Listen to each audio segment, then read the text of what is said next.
Excited Utterance, the Evidence and Proof Podcast. Episode number 91.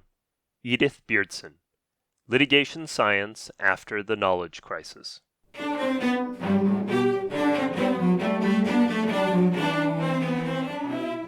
Welcome to Excited Utterance. I'm your host, Ed Chang from Vanderbilt Law School.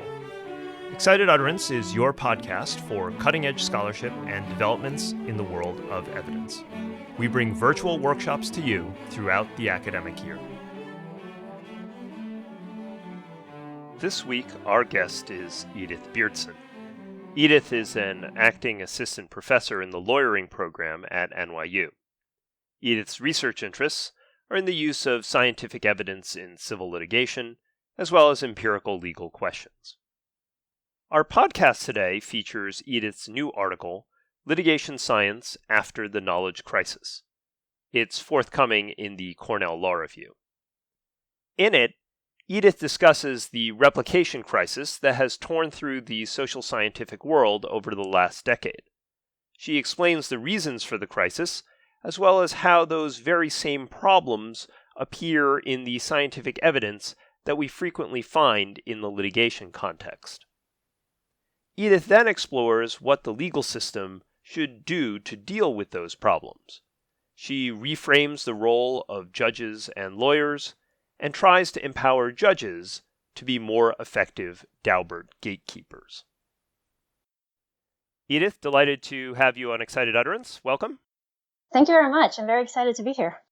Before we get started, you are, of course, a relative newcomer to the Legal Academy, and you'll be on the academic market at some point. So I'd like to give you a chance to introduce yourself more broadly to the evidence community.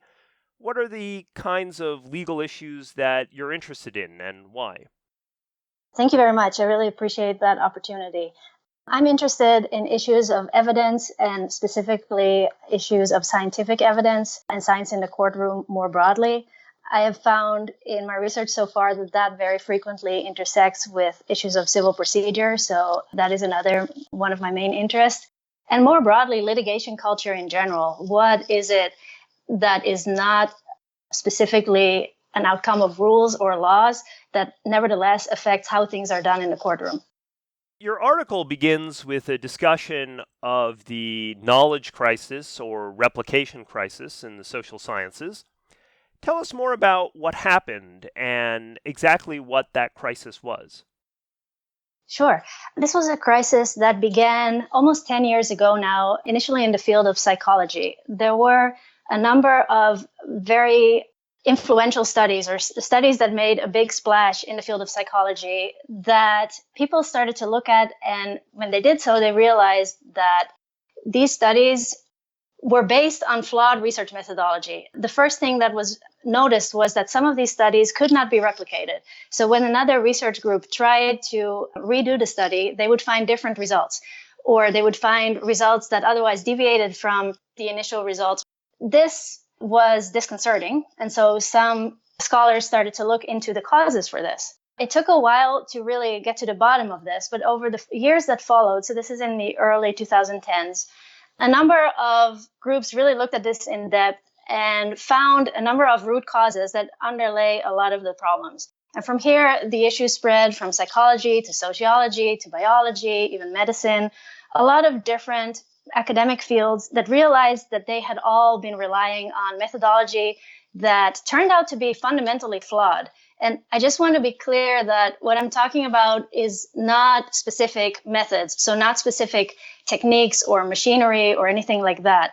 The issue had to do with how research was set up, how decisions were made about the steps to be taken during a research study, and how much flexibility was allowed to remain in that process. Can you give us an example of one of these findings that was difficult to replicate? Sure. One very famous one that a lot of people will have heard of is a study by Amy Cuddy and a number of co-authors.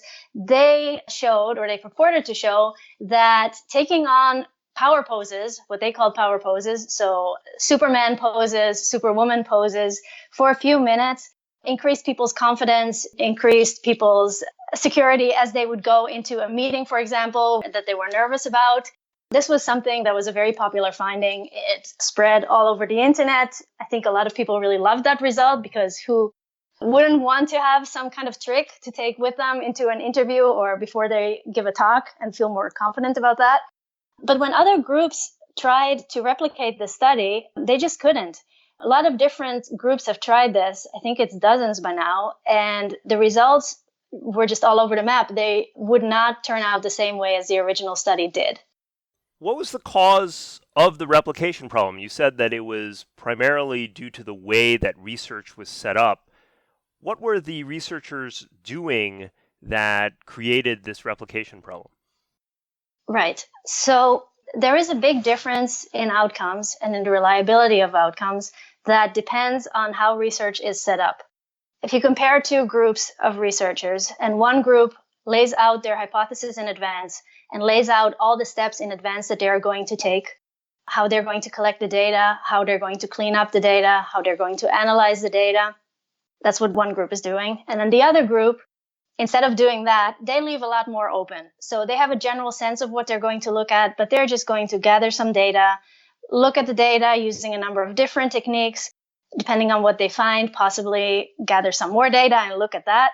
That's what group two is doing. When you compare the outcome of the two groups, it turns out, well, the big lesson from the replication crisis is that it turns out that the first group will have research results that on average will be much more replicable. The reason for that is if it is possible for a researcher to try out different methods and then pick and choose between the results, continue only with what works and discard what doesn't work, and then report only what worked, there are huge reliability concerns with that. Researchers often present their results along with confidence figures. So, for example, p-values are a very common way of doing that. Confidence intervals, reliability intervals. These are ways to express how much confidence a reader should have in the results. And it turns out that when researchers pick and choose in what they do and make decisions along the way as they progress in their research, these confidence figures are very much inflated. So you see a research result with a low p-value that should normally tell you that if someone were to redo the experiment, gather new data, and redo the experiment exactly the way the initial researcher did, there is a pretty good likelihood that you should get the same result. That is not what happens when a researcher used those flexible methods and left a lot of what I call in the paper analytical flexibility in the research study. As soon as there is analytical flexibility, reliability goes down. That is the bottom line. So I'm going to play a little bit of devil's advocate here. Assuming that we understand that we want to get rid of this flexibility and that flexibility creates problems, we create a very constrained way of doing scientific research. But it seems that this constrained way of doing scientific research is a bit counterintuitive, or at least it seems to run against our instincts, which is, well, we conduct some studies, we learn some things, and then we change our mind and try to learn new things using the new hypotheses that we create. So how is it possible for scientists to avoid this kind of flexibility? Right. I think that is a very important question. And the goal is not to eliminate curiosity, right, or to eliminate exploration. That is very much a goal of science that should be maintained. The problem is, though, or the problem arises when researchers gather data, use it for exploration, and then use the same data to also present results or come to conclusions. One of the lessons that came out of the replication crisis is the importance of separating exploratory research from confirmatory research. In other words, to do science properly, what the researcher should do is use any data he or she wants to do exploration generally, try different methods, try analyses using different parameters, slice and dice the data any way they want. But then once they come up with a tentative hypothesis or some kind of pattern that they are interested in and would like to explore further, they should then do a separate study on new data where they lay out their hypothesis in advance, lay out the steps in advance that they plan to take, and then take those steps on the new data. That way, the confirmatory study is separated from the exploratory study and will be much more reliable. Great. So what we need is a separation between exploratory and confirmatory. How did the scientific community address this problem? How do you make sure that you do, in fact, have that separation? So in science, there have been a number of steps that have been taken. There's still a lot of discussion going on, I should say, about this. Different fields are still taking exploratory approaches even to this. But there is a broad consensus about a few steps that should be taken. And these steps are increasingly being taken. One is to pre-register at least confirmatory studies in advance. A researcher can do any exploration they want, possibly even without pre-registration, because it's fairly harmless so long as nobody thinks that the results that come out of this are actually results that anyone should be relying upon. But once the researcher has formulated a hypothesis and some plan of attack, a plan to actually carry out the study, what they should be doing is lay out that plan, pre-register it. Some journals have submission platforms for this. Some of these are public, sometimes they are not public. There are ways to pre-commit, in fact, to a research study. Then actually carry out the study as much as possible the way that was laid out in the pre-registration report, and then report the results of that, including the fact that the study was carried out according to the steps in the pre-registration plan, or that there were deviations from the plan, in which case the researcher has to explain exactly why there were deviations, what happened that made it necessary to deviate from the original plan, and justify why that was necessary and also why the way they deviated was the correct way. The really interesting move I think you make in your paper is not just to point out that this was the problem with the scientific studies and then suggest that therefore judges and lawyers should be aware of it. And there's no doubt that we as lawyers all should, but what you then do is you take the replication problem and you use it as an inflection point to help us think about how we can improve gatekeeping under Daubert. So, what are the lessons that the legal system can take from this? I think you put it exactly right. I think at the very minimum, we should all be aware of this, but I think that really doesn't go far enough. One of the main problems of the issues uncovered in the replication crisis is that once research results are published or submitted to a court in the legal case, there is no way of knowing to what extent these issues of analytical flexibility have infected the end result. So in other words, by the time we get to the gatekeeping function of the court as it is currently performed, an expert will have submitted a report. They will probably have been deposed. But at that point, there is no way to tell how much analytical flexibility there was in the process and how reliable the research results actually are. And so that means that we need some processes in the system much earlier than they currently exist. So well before the court gets involved, well before even currently the other side, opposing parties, get involved, there needs to be some way to constrain the flexibility that exists in many experts' work in the court system. And so what I propose is something that is quite analogous to the pre-registration system in the social sciences, whereby very early on, when the expert is retained by a party and starts to formulate a plan, that plan is shared more broadly than just between the expert and the retaining party.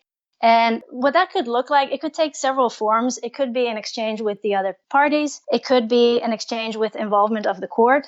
But the main function of that exchange is to commit the expert.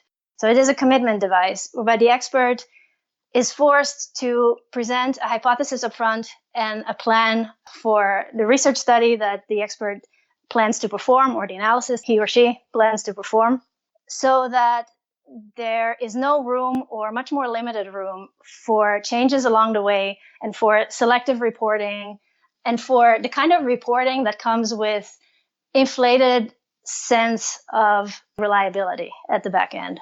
And so what the court's role would be, ideally, I think, is a facilitator. It would be much more a facilitator than a gatekeeper. It would still retain its gatekeeping function at the back end, because ultimately it is up to the court to decide whether evidence gets to the finder of fact or not. But the court, I think, has a very important role in creating the conditions and creating the litigation culture that allows for the creation of scientific evidence that actually will meet the scientific standards of reliability that we need it to meet, and that will have the characteristics that allow the court to tell, once it gets to that gatekeeping step, whether or not it meets those standards. To my mind, this also becomes a bit of a mechanism for addressing what I think David Bernstein is known for calling adversarial bias, this ability of parties to shop around and pick experts that have the answers that they like, all the while suppressing experts that they don't like. In a sense, I think you've converted part of the admissibility problem in Daubert into a procedural problem. Is that a fair description? I think that is fair.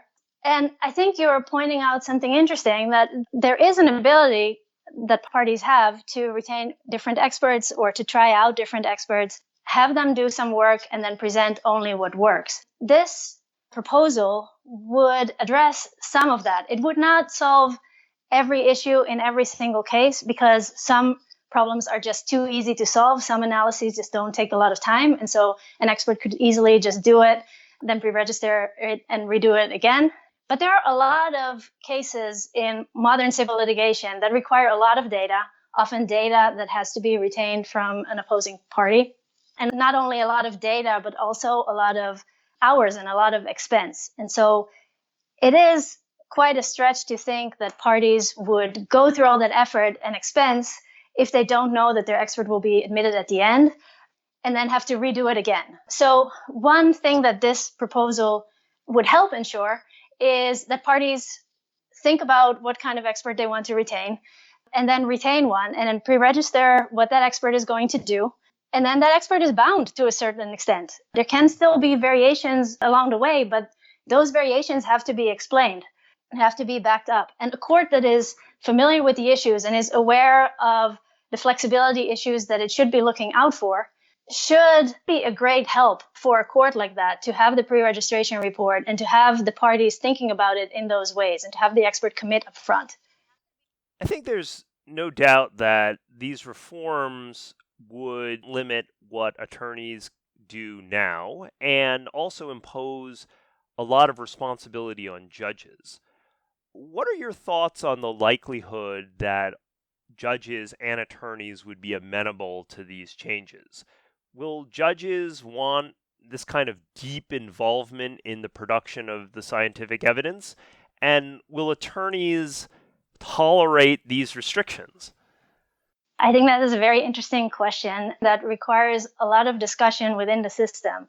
I very much intended my paper to be a starting point for a discussion along those lines that will involve questions about what exactly a pre-registration stage or some kind of early proceeding will look like. I think parties and courts alike have an interest in creating a judicial system that actually finds truth. There's a lot that has been written about the differences between science and litigation, and how in science it is uncontroversial that truth finding is a very central goal. But I don't think that anyone completely disputes that that is a goal of the litigation system as well.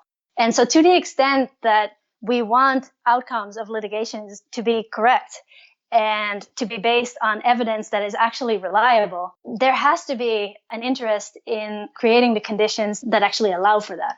For courts, how much they have to be involved really depends on what kind of approach they decide to take to it. In many cases, I believe it will actually not be that much more work for a court to have these proceedings early on, because whether early or later, the court will have to engage with some of these issues. And especially at the early stages, when we're talking about exchange of information between the parties and possible registration with the court, whether under seal or publicly, the court won't even necessarily have to do that much other than ask the parties to engage in this exchange and receive the documents and make sure that they do it. But it is not necessarily the case that the court will actually have to do anything with the documents at that stage or perform any analysis. I do argue in my paper that there are real benefits if the court were to take a more active approach. An early stage like that could come with its own adjudicative process. The court could, at that point, early on in expert discovery, already look at the expert's plans and make some kind of determination. For example, it could find that if the expert were to proceed and perform the study exactly the way the expert has laid out in the pre-registration document, that evidence is presumptively admissible.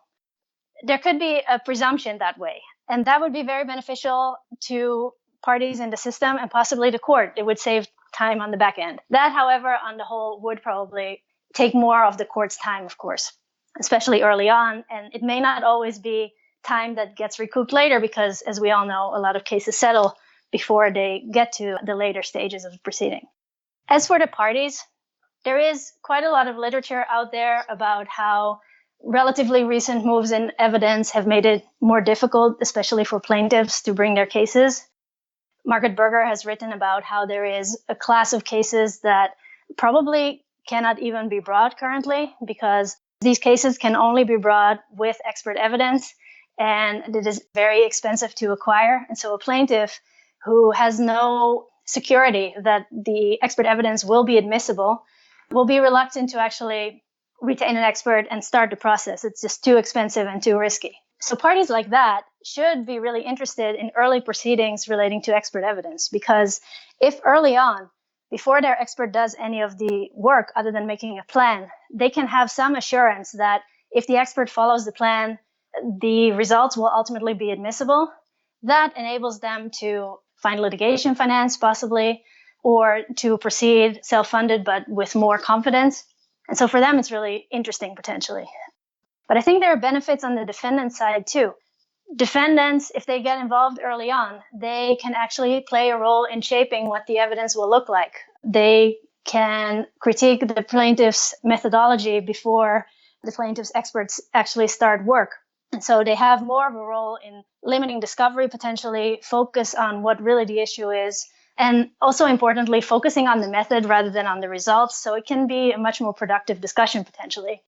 And depending on what these early proceedings look like, the defendants might be able to get some actual concessions out of it too. In other words, if the plaintiff commits to a particular methodology and a particular research plan, they also commit to not following some other plan. And so the defendant knows exactly what they're up against, and they won't be surprised later with additional expert discovery and additional expert result that they were not prepared for. There is a limitation there.